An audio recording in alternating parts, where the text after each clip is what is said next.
Okay, why don't we just get started? I think we have quite a number of people who have joined, and probably there will be a few more coming as well. I want to welcome everybody. My name is Susan Milstein, and I'm chair of the Adult Education Committee. And we're focusing this year on our languages, on Ladino and on Yiddish.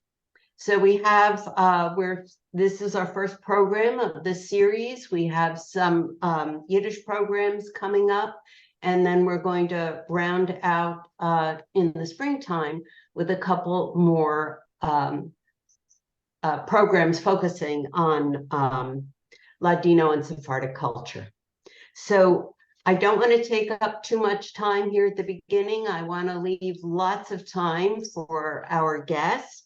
We're honored to have Professor Devin Naar from University of Washington. He's the Isaac Al-Hadef Professor in the Sephardic Studies program and an associate professor in the Jewish Studies program. His book on Jewish Salonika has won prizes and has been widely cited. I'm just going to let him explain the rest of his approach. I would like to invite you to put questions in chat, and if we have time towards the end, then Professor Naar can field those questions. So let me turn it over to you, Devin Naar. Great. Thank you very much, Susan. Thank you, Tracy. Thank you, Rabbi. Thank you, Cantor.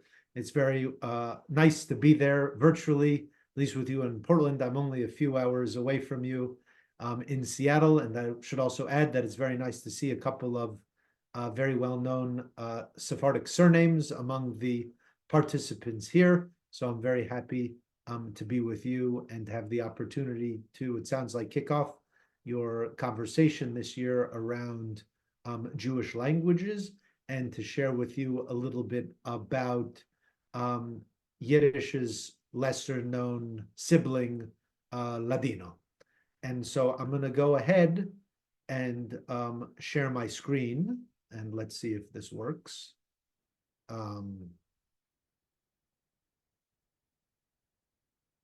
Now, where is my, okay. Okay, do you see this, a language for all occasions? Okay, great.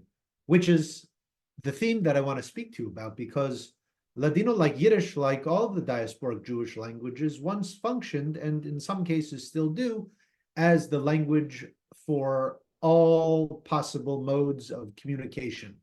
And I want to demonstrate for you how Ladino was no different, that the Ladino language was a language of the home, it was a language of the market, it was a language of the synagogue, it was a language of the street, it was a language of culture, it was a language of politics, it was a language of proverbs, it was a language of prayer, of mourning. We won't be able to get to all of those, but I want to give you a little taste of the different realms in which the Ladino language operated for about a half a millennium.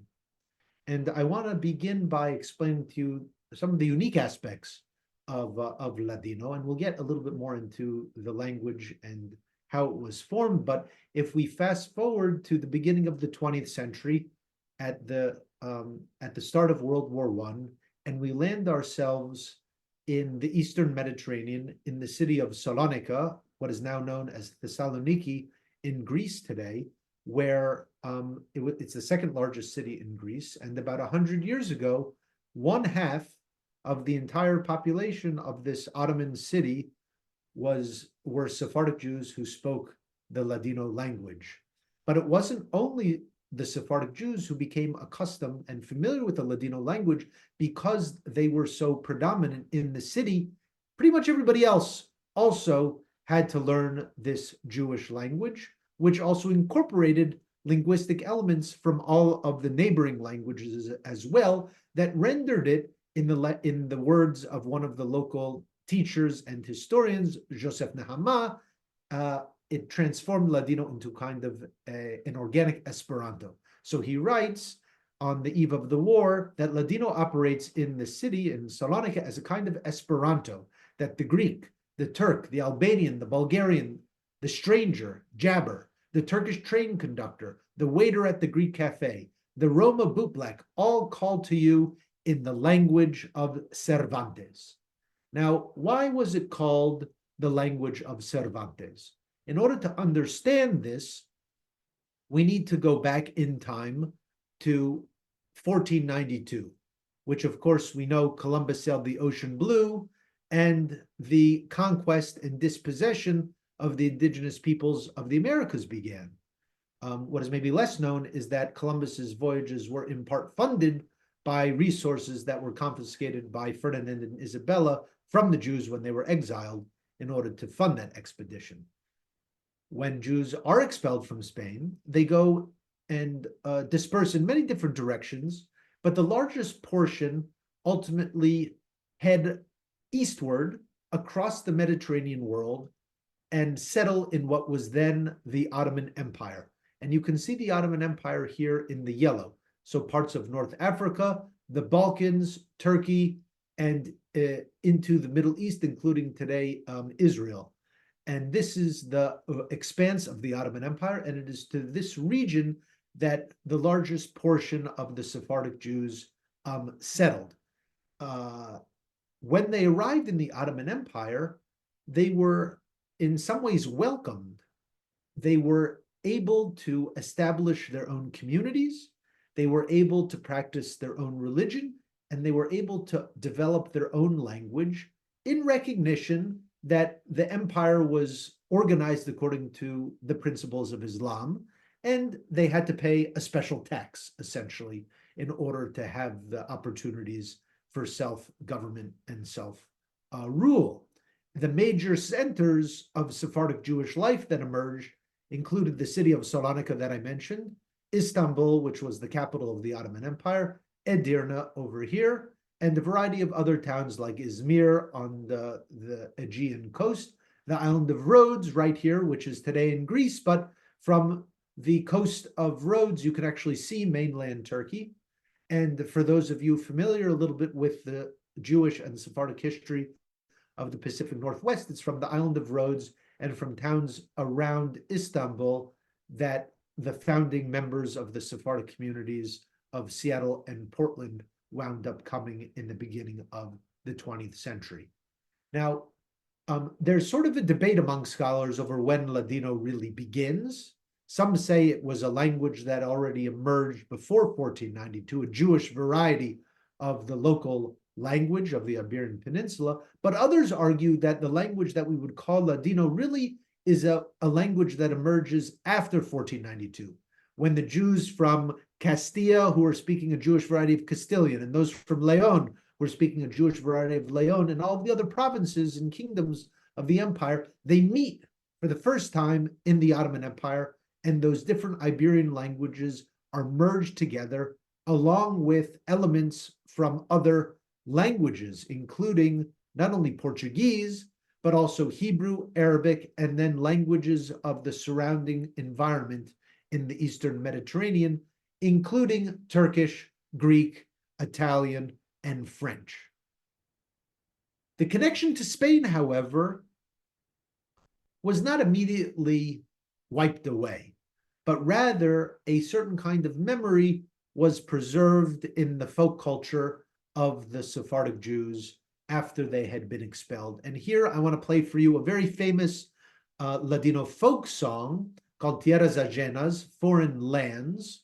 And if you understand some Spanish, you'll probably understand a bit of this song at least. And it's really a love song, but it is a love song about someone who has left behind their beloved and traveled to faraway lands that was later transformed to reconceptualize the relationship between Sephardic Jews in exile and their patria, and the land from which they came, Sepharad, the Iberian Peninsula. So let's listen. Árboles lloran por lluvias y montañas por aires.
So that gives you a sense, a little bit of the sound of the language and the lovely and very emotional tone of the song, thinking about the experience of exile. And if we think about the experience of exile, we have a kind of multiple exiles here, multiple diasporas, thinking about the land of Israel in the ancient times, thinking about exile from Spain. And what's fascinating is when we arrive at World War II, there are stories that when Sephardic Jews are being deported to the concentration camps from the southeastern corner of Europe, the Aegean world, they transform the lyrics of this very popular song. And instead of saying, in foreign lands I will surely die, en tierras ajenas yo me voy morir, they rewrote the song and said, en tierras de Polonia yo me voy morir. In the land of Poland, I will surely die. And so you can see how they articulated a multi-rooted sense of connection and multiple diasporas. I want to talk for a moment about the name of the language, because the name of the language is a little bit contested. In America, we tend to call it Ladino, but there's also kind of a technical term for the language, which is Judeo-Spanish. And this is the name that was given to the language by missionaries and anthropologists who came to the Ottoman Empire in the 19th century and were very intrigued to discover that there were Jews who were speaking this kind of like Spanish that was in some ways, in their mind, frozen in time since the era of Cervantes. And so they called it Judeo-Spanish, like a Jewish Spanish. But that's really a misnomer because, as I alluded to before, the Jewishness and the Spanishness are only two of the many aspects of the language and elements that shape the language. And so really we should say a Hispano-Judeo-Ottoman-Balkan language. That would be, but that's a bit of a mouthful. What's very interesting is that the Ladino speakers themselves, before the 19th century, referred to the language as the Jewish language. They called it Judezmo, which means essentially Judaism, or Judeo, which means Jewish. So you could ask somebody, hablas Judezmo, hablas Judeo, do you speak Jewish? And that meant, do you speak Ladino, in the same way that Yiddish, in Yiddish, means Jewish. And this is a phenomenon for many diasporic languages, because whatever language Jews spoke in whatever place they lived was the Jewish language. And that was the case for Jews in the Ottoman Empire, so much so that the Ottoman state and their neighbors referred to Ladino as the Jewish language. And of course, this created some humorous dynamics, because by the time of the 20th century, when you start getting film and movies, Argentine cinema comes to the Balkans, and Jews flock to the theaters. They're like, oh my gosh, Jewish movies, because they heard movies that were in Spanish and they understood it as Jewish. And when some of the first Sephardic Jews come to the United States, they go to Harlem.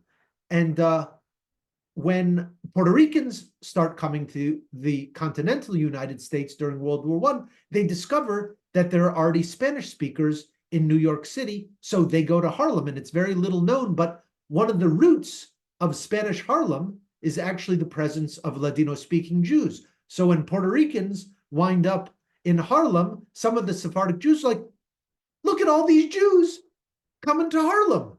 I didn't know there were Jews in Puerto Rico. Because again, Spanish was Jewish and Jewish was Spanish. So for some families, including my own, I heard Ladino growing up from my grandfather's generation. This is my grandfather here as a boy when he came to the United States. This is my great-grandfather who was a chacham, which in Hebrew means wise, but in the Sephardic custom, this is the title, the honorific that is given to the rabbi of a community, chacham.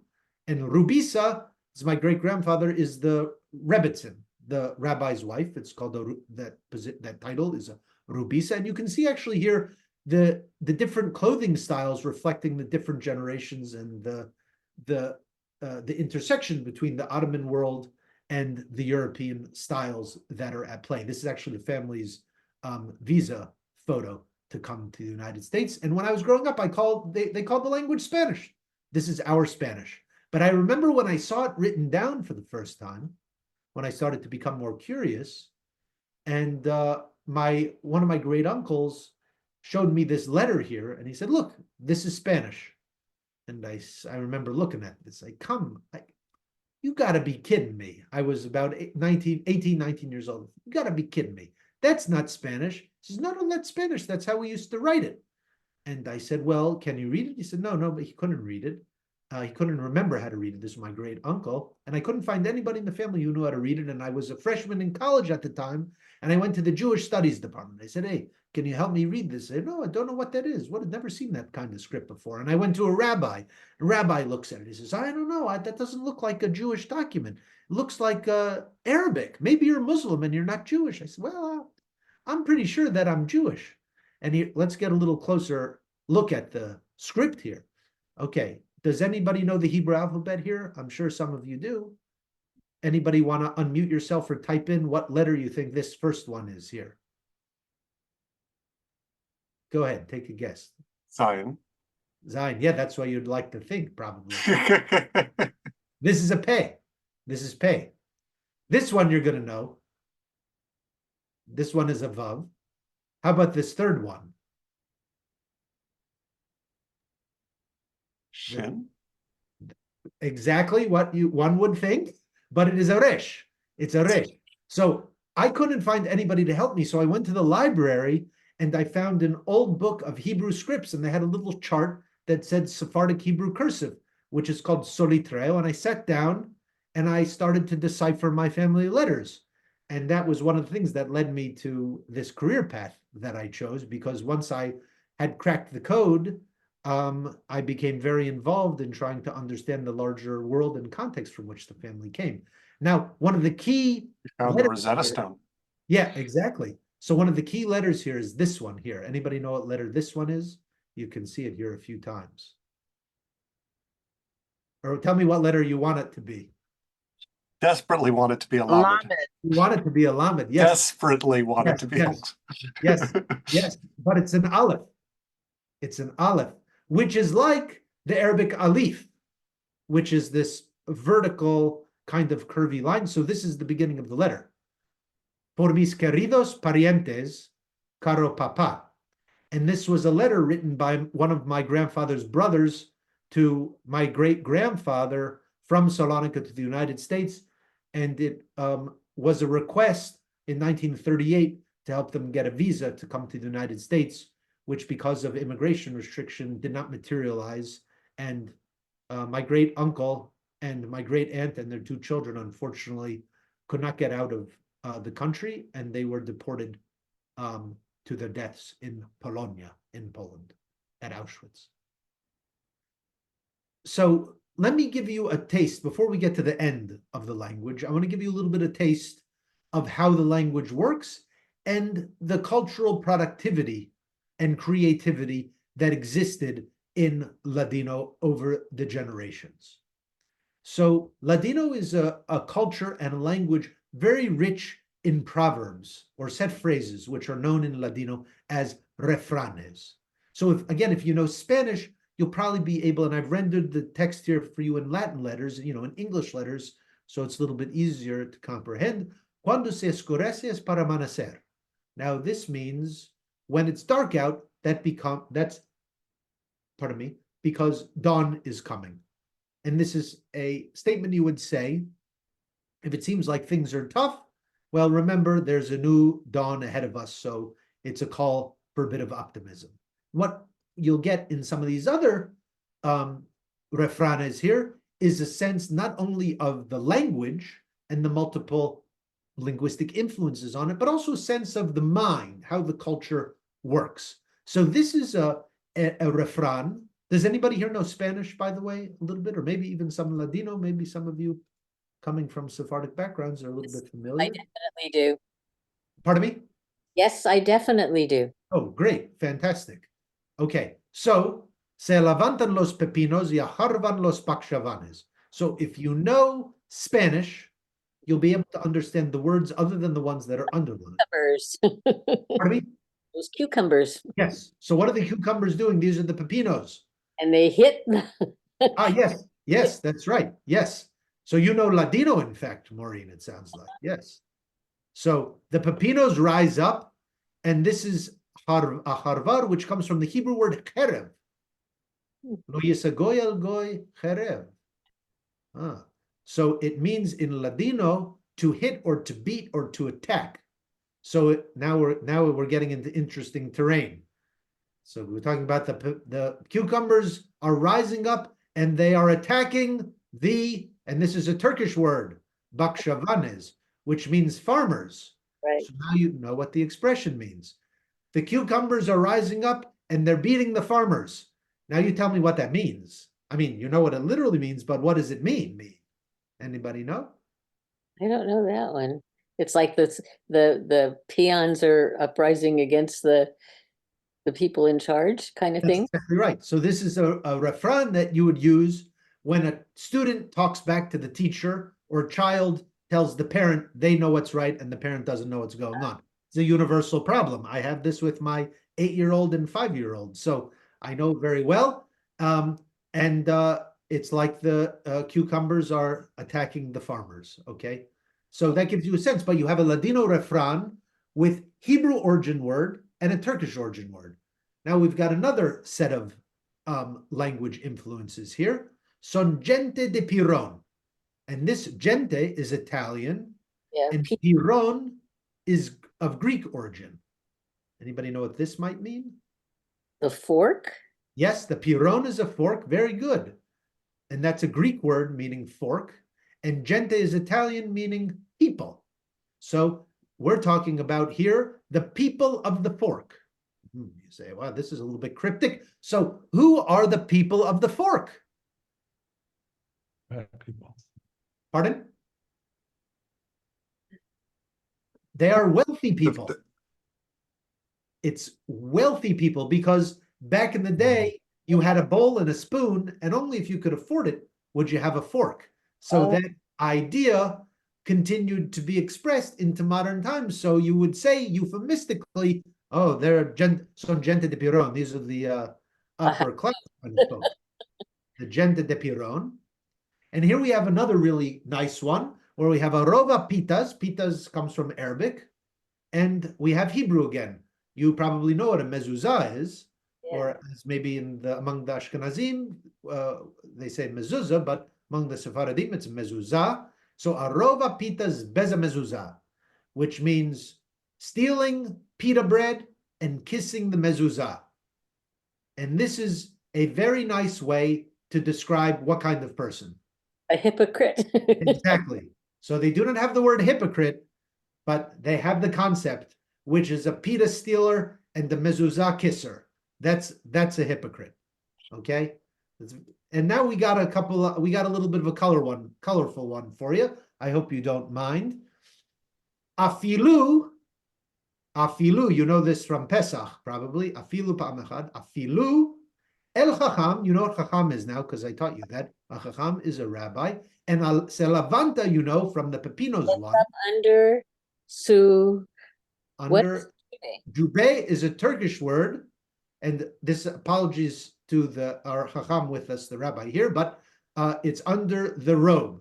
So can anybody figure this out, or do I have to really explain it to you? So even the rabbi gets it up underneath his robe.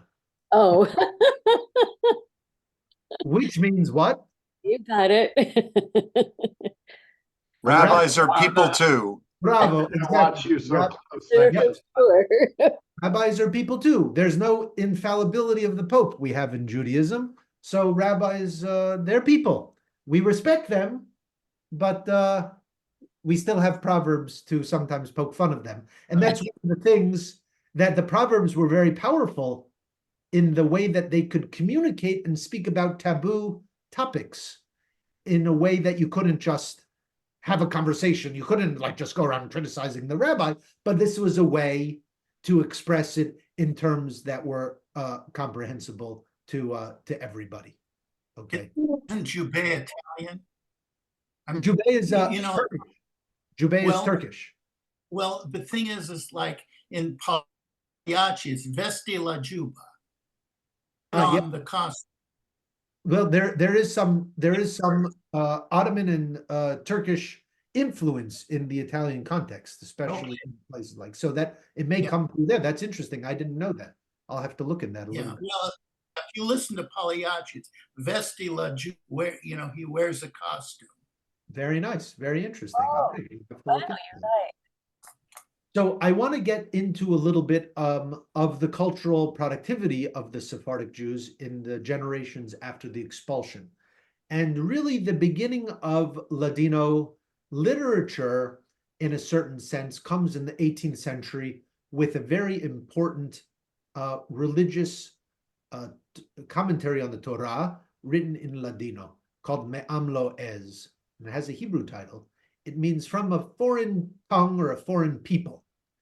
That's the title, but it's written in Ladino. And the author of the book, which was a guy by the name of, Yaakov Huli from Istanbul, describes in the Akdama, in the introduction, that unfortunately, the Sephardim of the present generation do not any longer have a deep knowledge of Hebrew.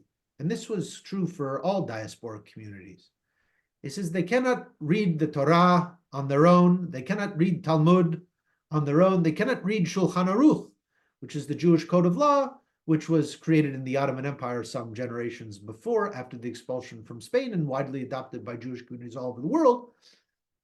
So he says, what I want to do with this book is I want to bring you the basics of Judaism and the essential lessons of the Torah and customs and practices among the Sephardim in a language that everybody can understand.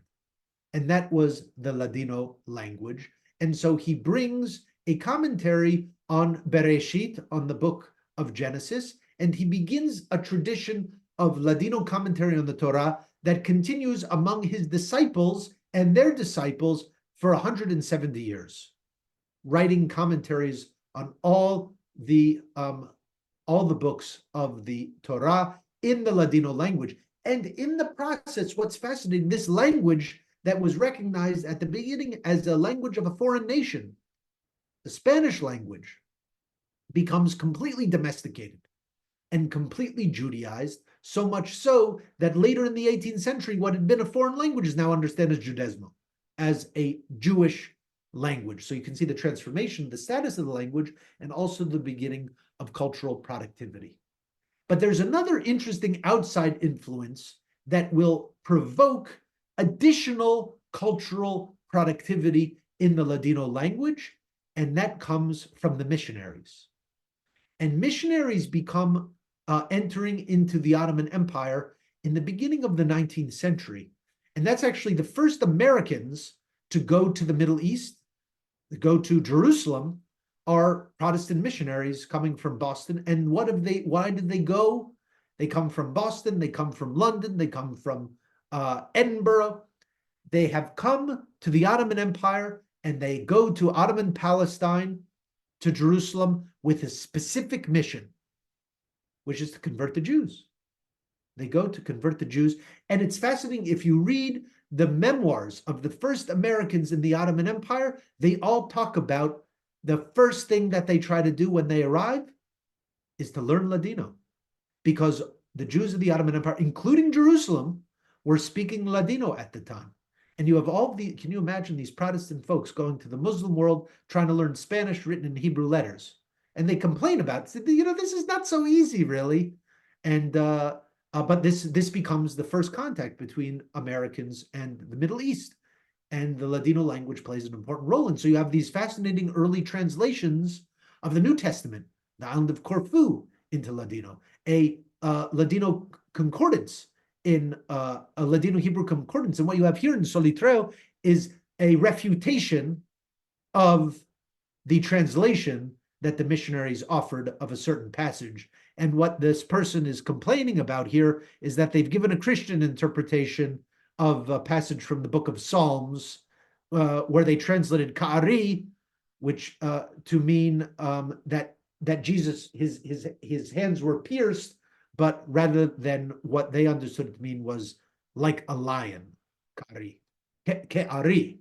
So This is where the Jewish-Christian polemics in the Book of Psalms playing out in Ladino in the 19th century in the Ottoman Empire. So what the Jewish communities in the Ottoman Empire do is say, okay, we gotta push back against the missionary presence, so we're gonna amp up our own educational curriculum. So they begin producing textbooks in Ladino to teach the Jewish version of Judaism, the Jewish version of the Tanakh to the Jewish youngsters in the era, and they begin then to produce a variety of other genres of literature, including Musar literature, ethical literature, emerging in the 18th century, prayers and religious poems, piyutim, emerging in Ladino, aspects of the Shabbat tefillah, the Shabbat morning tefillah that had been done in Aramaic will now be done in Ladino. And then you also have the emergence of what we might call secular genres of Ladino productivity in the 19th century, when newspapers are emerging all across the world. They also emerge in the Ottoman Empire, and they also emerge in Ladino. So you see newspapers being published in Ladino. You see theater productions emerge in Ladino, and you see novels emerge in Ladino, both translations of European novels as well as original compositions. Now, the periodical press, the newspapers, become so essential to the development of Ladino culture and the Sephardic identity in the Ottoman Empire in the 19th and 20th century, because that becomes really a kind of a glue where the community can have a public space. And this is the same for all communities. The newspaper is so important in creating the idea of the community and having a public tribune. Now, the challenge was that you had to pay for the newspaper. And not everybody really wanted to pay for the newspaper. And so here you see during World War I in Salonika, you have these guys dressed in the Ottoman Jewish garb in the fez there. And there's one guy reading the newspaper out loud, and all these other guys are crowding around listening on the town square. And the editors of the newspapers would constantly write in their editorial page to say, amigos, chaverim. They would say, if you got to stop reading the newspaper out loud. Every one of you needs to buy a newspaper. Otherwise, I'm going to go out of business, and none of you guys are going to be able to read the newspaper. So whereas the Me'am Loez, the rabbinic commentary, developed the culture of reading, and that text, remember we're looking at this text, that text, Motzei Shabbat, after Shabbat, maybe the nono or the papu, the grandfather of the family, would gather the family together and would read the passage from the Me'am Loez, or Sunday morning you would read from the Me'am Loez. So that gave people a taste for literacy, a taste for reading that was translated into the newspaper culture, and of course enters the realm of Jewish politics. Just as you had in Yiddish, you had all the different ideological movements reflected in Yiddish, so too did you have it in Ladino.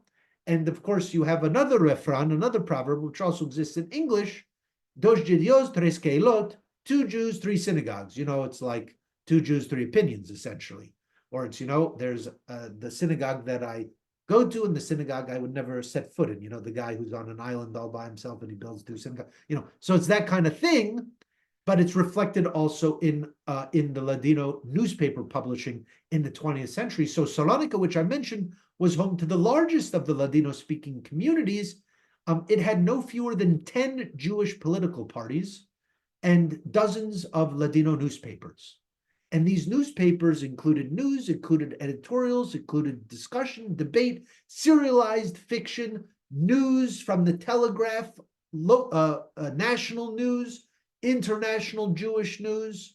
There were correspondents all over the world writing about what's happening here, what's happening there. So the features that you may associate with newspapers, I don't know if anybody still receives a paper newspaper these days, but the same principle applies. And in the case of Salonika, I gave you 3 examples here of a Zionist newspaper, a socialist and later communist newspaper, and what we might call a localist or a Salonicanist newspaper, sort of like a diaspora nationalist newspaper, saying, okay, if the Zionist newspaper says that Palestine is our homeland, and if the communist newspaper says that we need to fight for workers' solidarity in the framework of internationalism, the localist newspaper said that the place where we live right now is our home, and this is where we want to live. We don't want to go anywhere else. So you had all of these different competing ideas and ideologies around the future of Jewish life in the 20th century in the Ottoman Empire, articulated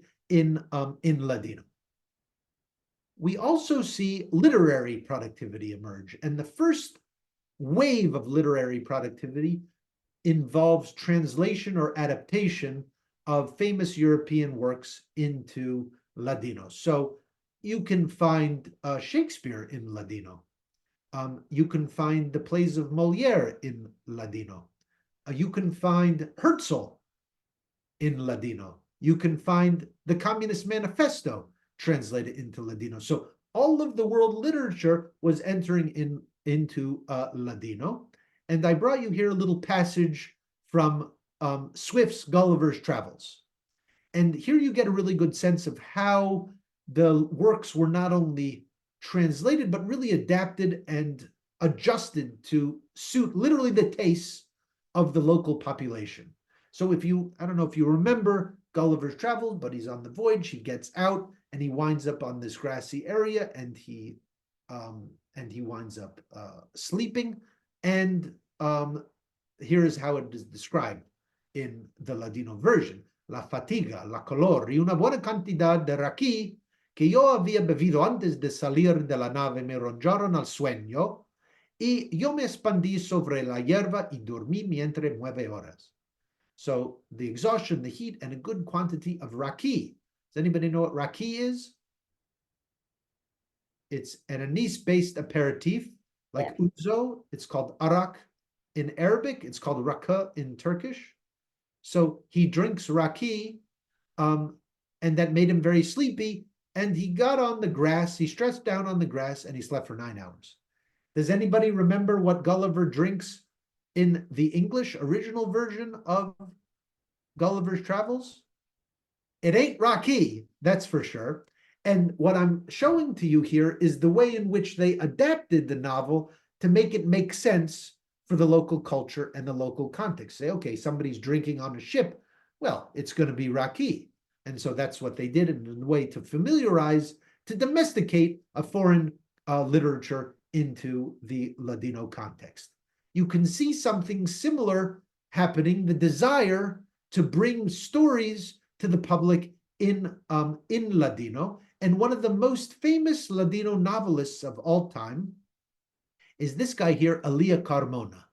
And, if I had asked you, who's your favorite Ladino novelist, could anybody have answered that question? Probably not, because you know how many Ladino novels have been translated into English? This many. Elia Carmona wrote over 40 novels. Some were novellas, about 40 pages. Some were real fat books of 400 pages. And he also wrote an autobiography, a memoir. And here he describes, as you can see here, why he writes in Ladino, or as he calls it, Español, Spanish. Having noticed that those who read in Spanish are those who know neither Turkish, which was the language of the state, nor French, which was like English today, the language of European civilization, the language of the West, I began to write in the popular language, which was understood even by a child and old women. So he says, look, I want to democratize the reading experience. Hebrew is for the elite. Turkish and French are for the well-educated. Ladino is for everybody.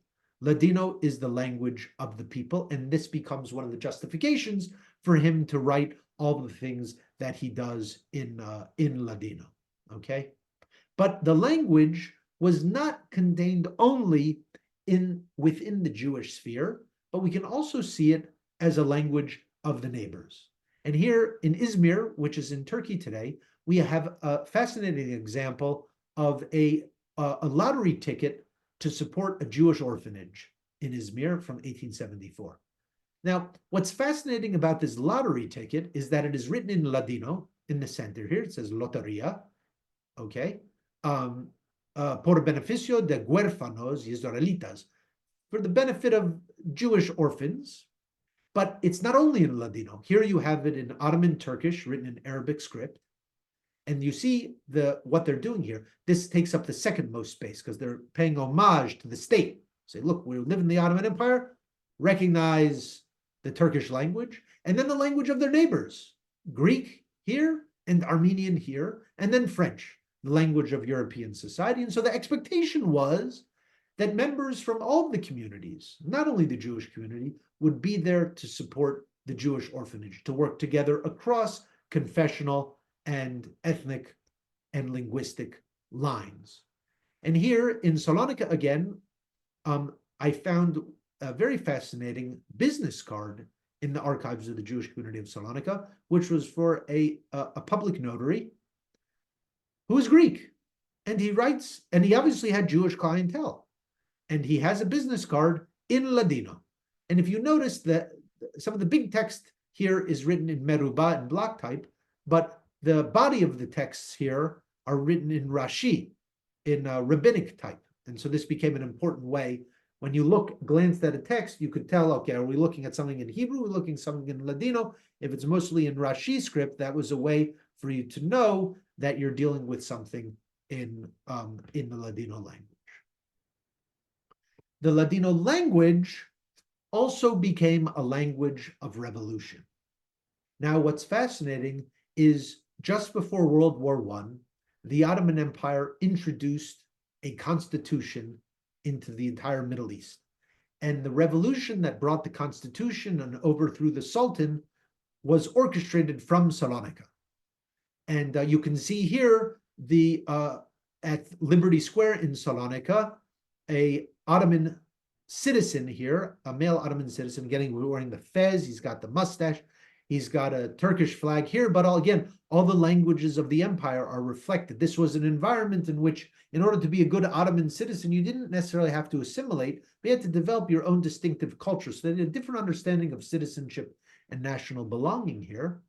They also created a revolutionary anthem in Ladino with a French title based on the French anthem, La Marseillaise.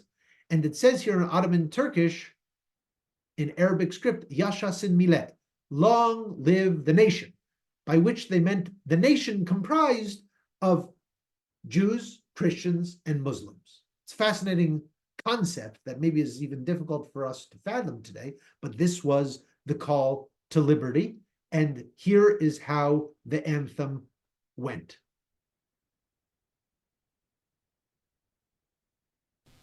Mancebos de los casales y muchos de Salonic, mos hicimos voluntarios, mos fuimos a la Skierlik, y a la libertad se va a hacer, y a nuestra sangre se va a verter por amor de la Turquía. Turcos, judíos y cristianos, todos otomanos, nos tomimos de las manos, jurimos de ser hermanos. Fascinating anthem, no? Right? So Jews ready to serve in the Ottoman army here to defend the homeland. Remember, this is at the time when Palestina, as they called it, when Eretz Israel was part of the Ottoman Empire.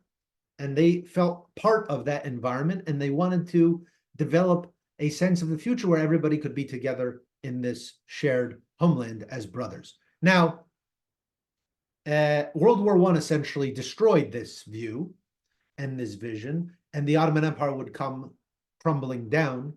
And in that framework, many Jews would leave the Ottoman and former Ottoman Empire, and some would come to the United States, among many other places.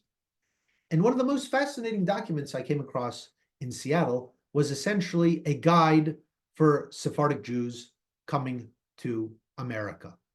And it was published by a journalist from Bulgaria named Moise Gadol, Big Moses, Moise Gadol.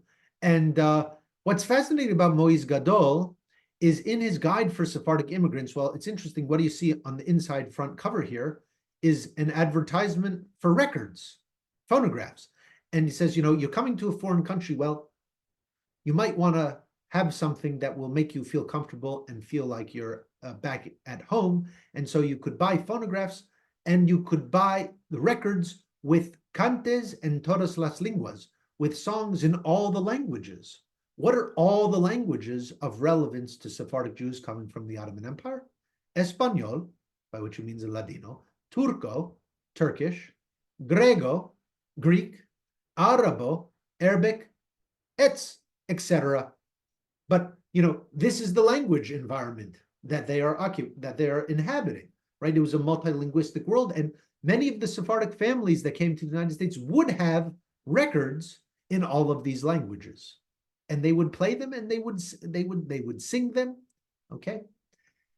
But what he does here in his narrative is the editor of this guide begins to tell you what the experience of coming to America is going to be like. So it's called La Emigración, immigration. And he says, you're going to get on El Vapor de la Salvación. You're going to get on the ship of salvation, and you're going to take it across the continent, and you're going to arrive at Ellis Island, and you're going to see the Statue of Liberty there. And if you're lucky, they'll let you out of Ellis Island without deporting you. And if you are successful in making it through Ellis Island, you will arrive in a big city. And this is the city of New York. And you will see buildings, and I'm paraphrasing here, you will see buildings that are bigger than any buildings you have ever seen in your entire life. And how do you call those buildings in Ladino? Skyscraper. So you'll see some skyscrapers that are very tall, and then you will go and you'll see something else that's marvelous. You will see public parks. And on the corner of the public park, you'll see something that people will be selling. And it's cold and it's tasty and it will remind you of something that you are familiar with from home. But they put it in this little triangle thing. And what is that called in Ladino? Ice cream cone. So you get the sense. So they adapt to new concepts they bring into the language, which shows the language is living language. It's a living language. But what's interesting, the ideology behind this figure here, Moise Gadol, is he says that in order to become good American Jews, we have a lot of work to do, because we have to learn not one, but two languages. So we have to learn English in order to become good Americans. And because most of the Jews in America are, as they called them in Ladino, Yiddishim, Yiddish-speaking Jews, Ashkenazi Jews, and because those Ashkenazi Jews have been speaking Yiddish for 1,000 years, and they're going to be speaking Yiddish for another 1,000 years, in order to communicate with them, we should learn Yiddish. Now, in terms of Ashkenazi Jews speaking Yiddish for another 1,000 years, he was only off by like 990 years, basically, because most Yiddish-speaking Jews would stop speaking Yiddish by essentially World War II. So what's fascinating here, though, is you can see him trying to teach people. Here's the Espanol, here's Ladino written in Rashi letters. Here's the English and Latin letters. And if you don't even know the Latin alphabet here, you can sound it out. So you see Espanol, Ladino is Al-Had, the first day of the week, Sunday, which actually comes from Arabic for one. And then you can see in English, it says Sunday. And here, look, Sunday, you know, it's written phonetically. And then he tries to write Yiddish. Now, the funny thing about his attempt to write Yiddish was he did not know Yiddish. He knew German. And he's like, okay, well, if Ladino is Judeo-Spanish, maybe maybe Yiddish is Judeo-German. So essentially, he wrote down German and Hebrew letters. So that's why it's called Yiddish here rather than Yiddish. But anyhow, it was an effort that really didn't succeed. But it shows the way in which he was trying to adapt and to navigate the new terrain of the United States. And in the United States, and just as Yiddish came under attack, you know, Yiddish was denigrated as a jargon. It's not a real language, it's a bastard tongue. Well, the same critique was leveled against Ladino and even internalized by some Ladino speakers. And so here we have in the most important Ladino newspaper that was published in New York, there were 18 Ladino newspapers published in New York. and circulated all throughout the country. By the way, if you got the Ladino, if you got La Vara, say in 1920s, 1930s, and you opened it up, you'd probably think that Seattle was one of the boroughs of New York, because there's so much news about what's going on in Seattle. And then you'd probably think that Portland was a neighborhood in Seattle, because there's so much connection between Seattle and Portland in the discussion in the Ladino press. But what the editor of the newspaper writes, accepting the critique, saying, look, this is we don't speak a pure language. We speak a language, it's all mixed together. This is an era of nationalism, an era of linguistic purity. So say our language is nothing more than a jargon, an absolutely corrupt dialect and nothing more. It's pretty harsh. A language that is not a language, an idiom with neither father nor mother, and born on the afternoon of Tisha B'Av. Ooh, this is the anniversary of the destruction of temples. This is a day of mourning. So this is really, he's laying it into the language, in the language itself, which is fascinating. He said, this is not a language. But the funny thing is that in his critique of the language, he's demonstrating precisely how much of a language this non-language is, because there was nothing that you could not do in Ladino. And even if you didn't have certain concepts like ice cream cone, you could bring them in, just like we do in our language today, and people do all over the world as a living language.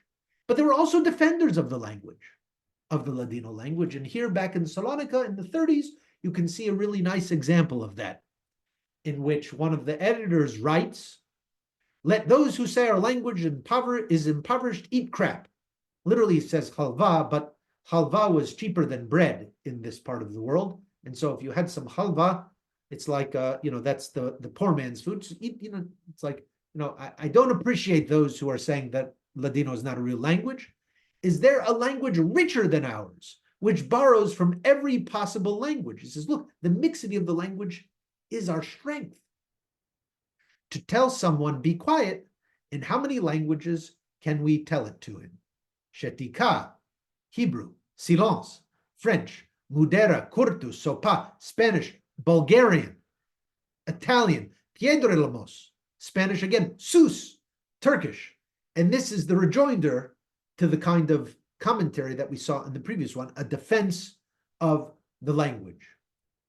But world events, political transformations, and especially the Second World War would contribute to the dissolution of the Ladino-speaking cultural universe that we've been talking about here today.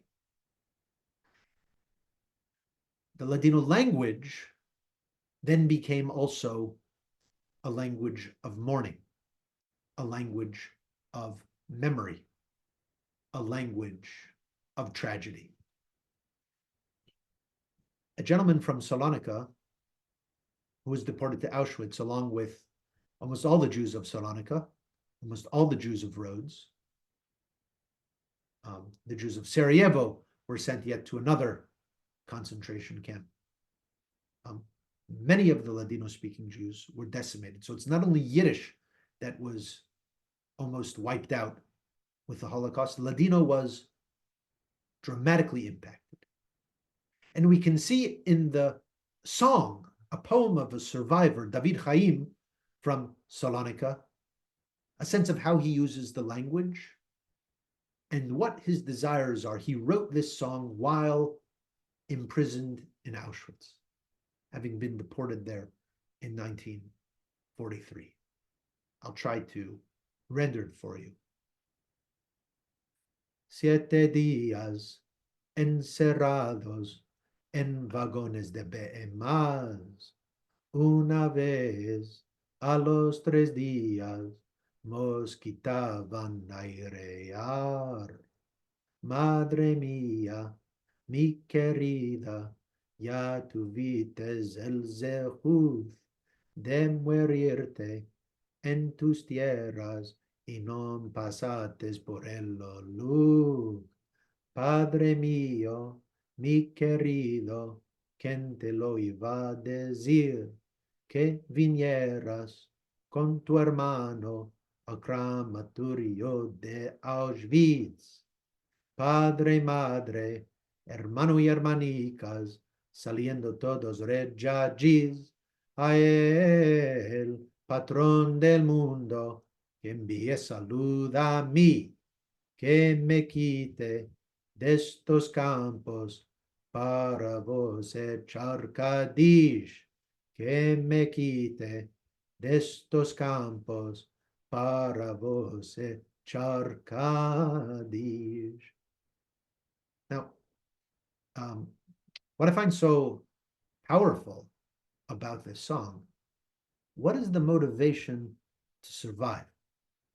Why does he want to live? It is not to go home. It is not to see his house.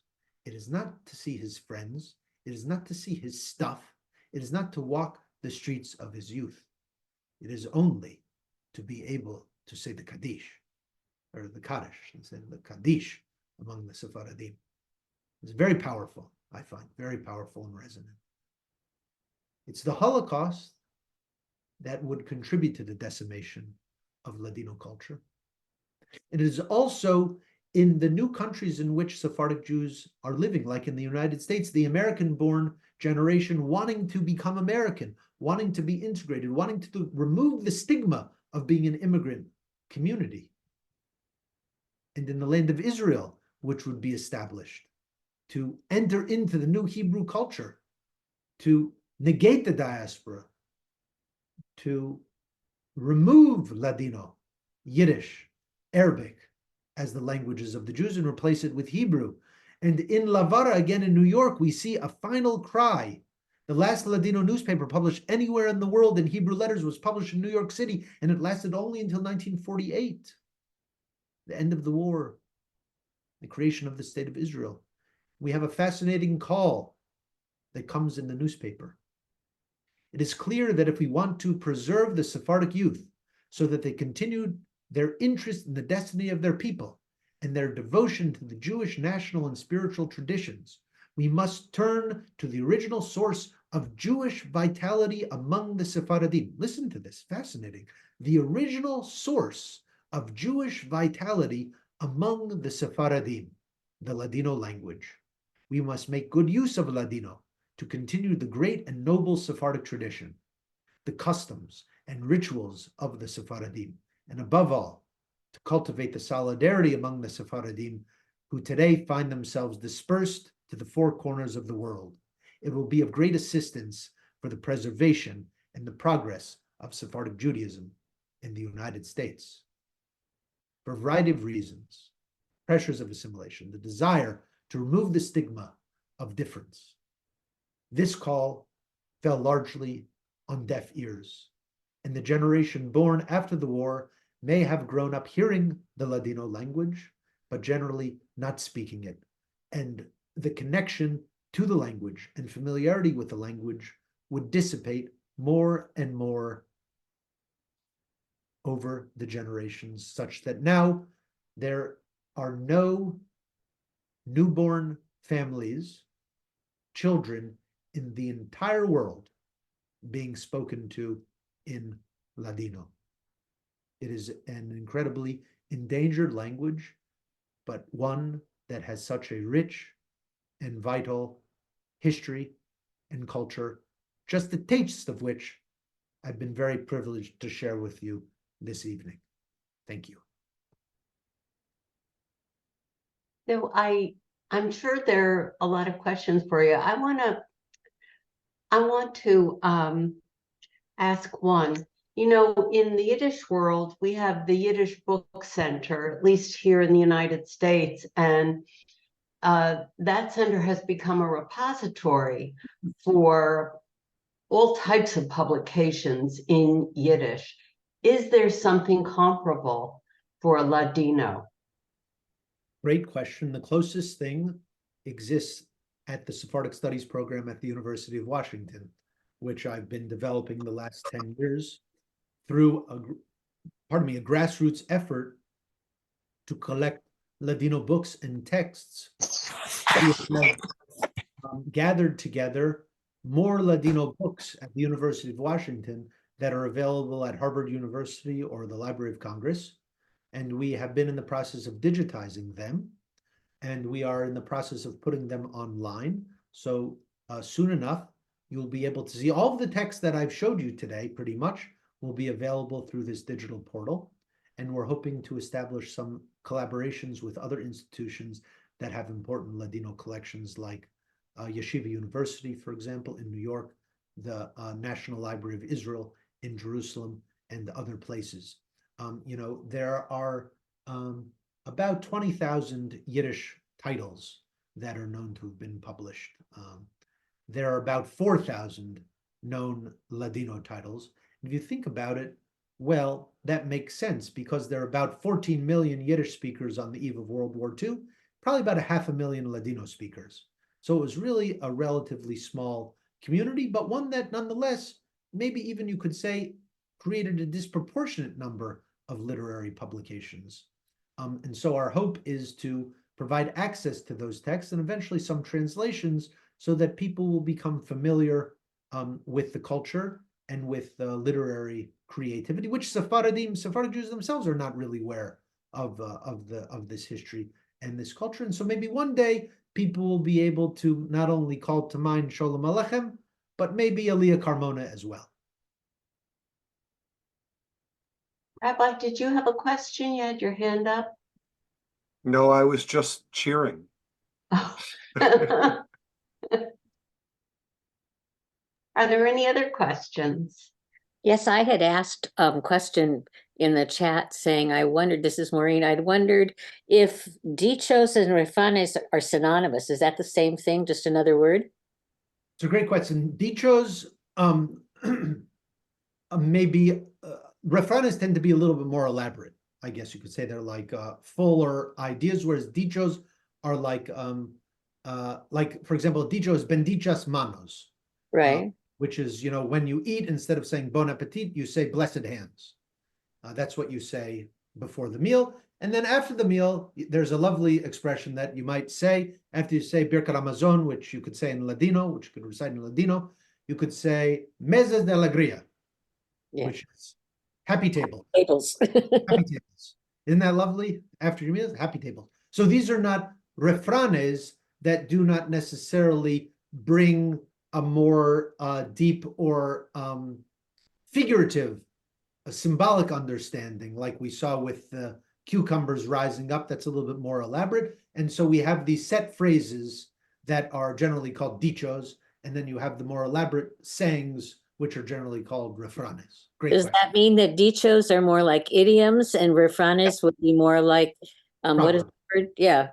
Yeah, so idioms and proverbs. Yeah, I think that's a great translation. Proverbs. Yes, exactly. Thank you. Hey, any other questions? Yeah, I have a question. Please. Steve Salomon. My last name is also a Ladino name. Where's your family from? My father was born in Yanina, right Oh. outside of Salonika. Yeah, of course. Yeah. That was in 1896. Wow. In Wow. 1905, he came to New York City, lived in Harlem, and was bar mitzvahed by David DeSolo Poole. Wow. So Wow. Shereth Israel, which Wow. is the oldest synagogue congregation in the United States. That's right. And my daughter, who lives in Israel now, has visited Salonika, but she has never visited Yanina. Do you know anything about Yanina? Sure. Yeah. I mean, it's. I have not myself been to Yanina, but it is a beautiful town by a lake in central Greece, and I hear it's beautiful. There is a small remnant of a Jewish community there, which were historically Greek-speaking Jews or Romanio Jews, and there is actually a Yanina synagogue in New York City today, and I'm actually be going there this Shabbat. I'm going to New York this weekend for a Shabbaton there, and it's called Keilah Kedusha Yanina, and it was established maybe even by your father's landsman, so to speak. Other Yanyotes from Yanina in the 1920s, and it's the only Sephardic synagogue on the Lower East Side that still stands. It's on the corner of Broome and Allen Street, for those familiar with New York City. Oh, it's wonderful. I went to Shereth Israel and attended the services there, but I practically could not understand anything. But they were very nice to me. Yes, yeah, I mean, the Spanish, that the Sheret Israel is of the Spanish and Portuguese custom, which is a little bit different than the Ladino-speaking Sephardic custom, and each of those are obviously distinct from the various Ashkenazi customs, so I'm not surprised that maybe it's a little bit, might not necessarily know where you are Yeah. in that case. Thank you very much. I You. enjoyed your talk. Thank you. Any other questions? Were you able to ever discover the origins and why people chose to say what they did, even in the basic Spanish parts of the Ladino that were cultural? I'm thinking of one thing in particular that I always never understood. If somebody sneezes, you just say vivas usually. But when I heard that it was vivas y crezcas como un pescadico en aguas frescas, I had no idea why they would pick something like that to say if you sneeze, because it doesn't have anything to do with taking care of yourself or anything. Well, so you're getting into some of the dichas again, the dichos, Right. which is exactly so. Generally the practice is you sneeze once, it's vivas, may you live. It's like bless you. Crescas is the next one, which is may you thrive. Engrandezcas is may you get big. I mean, these are all sorts of efforts to essentially ward off the evil eye, to ward off the Ain Hara, the Ojomalo. Oh, thank you. That's what the connection is then. That's what it is. So the popular culture was very much encoded in a framework in which people were constantly anxious about inviting the attacks of the Ojomalo, of the Ain Hara, of the evil eye, and of the Shedim, of evil spirits. So that's why, and this is typical in many cultures, including in Yiddish culture.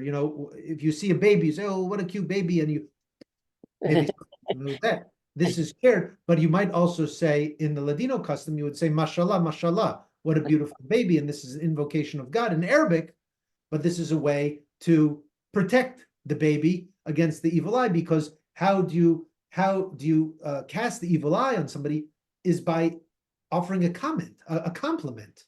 So you want to guard against the compliment by offering some kind of protection, right? So that's sort of how it works. Thank you. Maureen, where is your family from? My father was born in Istanbul, but my mother was born on the island of Rhodes. Wow. And what are the family names? But my father was raised actually in Shanghai. My father was a Cohen and my mother was a Notrika. Okay. Very nice. Thank you. Okay. Anyone else? Well, I want to thank. I have one thing. Okay, go ahead, Cantor. I mean, thank you so much. This was amazing. And I'm sure you already know this, but all of the cantors that are coming out of HUC JIR in New York love studying Ladino and love the music. It's, as you pointed out, it's so poignant. It tells the story of a people. None of us are that good at it because we didn't grow up with it as our mama lotion. I say that in Spanish. However, we try to keep it alive as best we can by bringing it to congregations, and so I do want to put a plug in for a Friday night service on May 31st, where Cantor Green and I will do our best to bring some Ladino and sprinkle it throughout that Friday night service. So I hope everybody on this call will try to come to that. And thank you again so much. That's lovely. I hope. And probably everyone on this call is familiar with the Hanukkah song that we sing, the Ocho Candelicas. Ocho Candelicas.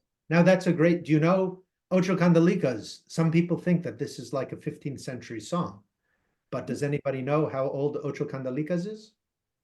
Well, she just died. That's correct. Does anybody? So Ocho Candelicas was composed in not 1483. No, 19 something. 1983. In what town? Anybody? Was she Bulgarian or Romanian? She was from Sarajevo, but she wrote the song for her own children in Rockville, Maryland. Ah. And so it's become a classic, like maybe the best known Ladino song, but unlike the ones that I was sharing with you earlier this evening, it's a really contemporary song that was expressed in the specifically designed to meet the need in an American context in which Christmas has a very high, overwhelming maybe status, and so the Hanukkah songs have to compete with that. And then you have now the Ocho Candelicas, which is a lovely song, and we played it for we did a little presentation about Hanukkah in our kids' elementary school, and of course, yeah, we played Ocho Candelicas for them as well. And Cantor Kahana is the one who brought it to Pink Martini, which is now the classic recording of the song. That's right. That is also fascinating. That it's quite a number of steps removed from the original context. Yeah, the Pink Martini one, and there's like the Latin version and all this sort of stuff, because people think, oh, well, Spanish, Latin. Well, I said, well, you're like 8,000 miles off, but yeah, basically, yeah. But you will be happy to know that my grandson in a public school in Thousand Oaks, California, sang Ocho Candelicas at their last holiday sing. Mashallah. I don't know how it got there, but yay, yay. You see, the U.S. Navy orchestra played it this week. And Oh it's yeah, like wasn't that great? That was a great rendition. viral video of like, I think that means the song has made it when your defense forces are singing it as part of Adina their Menzel did it last year too with that same beat. That's right, which was part of her Christmas album. Right. So again, whoa, how did that happen? Okay, everybody, this has been a wonderful, fascinating, enlightening evening. I really have to thank you so much, Devin and Naar. And I just really appreciate also the examples that you brought of the literature and the writing and the music. Just wonderful. I want to invite everybody to our next event, where we're going to be switching to Yiddish next. It's really a double header. Avi Hoffman is a longtime friend of our cantor, Idere Kahana, and he's coming to Beth Israel for a little bit of a drash on Friday night services, January 5th, and then on January 6th, he will do a performance, a Yiddish performance. He's a raconteur. He is an entertainer. He is a delight, and it's going to be another evening to remember. So I'd like to invite all of you to save that date and make sure you're here in the main sanctuary. Also, I wanted to invite people, if you are able or willing or interested, there is an adult education fund that we use to support all of our programs. I would like you to, just consider that, if you will. Anyhow, thank you all so much for being here. And I hope to see you at our next event in January.